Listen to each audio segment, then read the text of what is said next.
Dans un climat de ferveur, mais aussi de colère et de tristesse, des centaines de personnes ont assisté, aujourd'hui le jeudi 5 novembre, à l'enterrement du Moudjahid Lakhdé Bourega, décédé hier des suites à son infection par le Covid-19.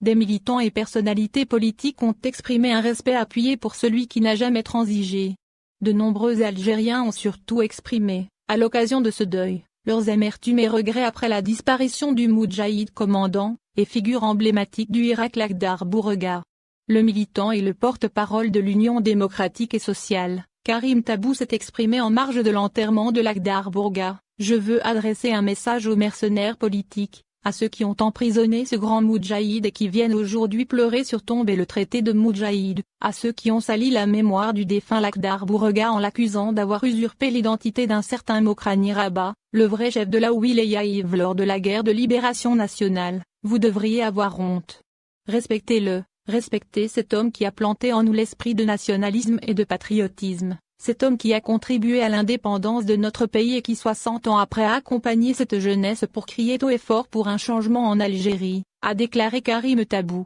Karim Tabou a dénoncé cette campagne de dénigrement et de diffamation à l'encontre du Moudjahid Bourega qui avait suscité à l'époque l'indignation générale en Algérie, affirmant que ce dernier est resté fidèle à ses valeurs d'opposant incorruptible, et que la révolution de novembre a fait de lui le commandant que nous avons toujours aimé, et le combattant qui n'a jamais abdiqué, l'indomptable révolutionnaire. Tabou a présenté à la fin ses condoléances à la famille du défunt, priant Allah, le Tout-Puissant, d'accorder au défunt sa sainte miséricorde, de l'accueillir en son vaste paradis parmi les martyrs et les saints et d'octroyer à sa famille et ses proches tout le courage et la force en cette dure épreuve, tout en affirmant que l'Algérie perd un de ses hommes dévoués et un commandant et héros de la guerre de libération.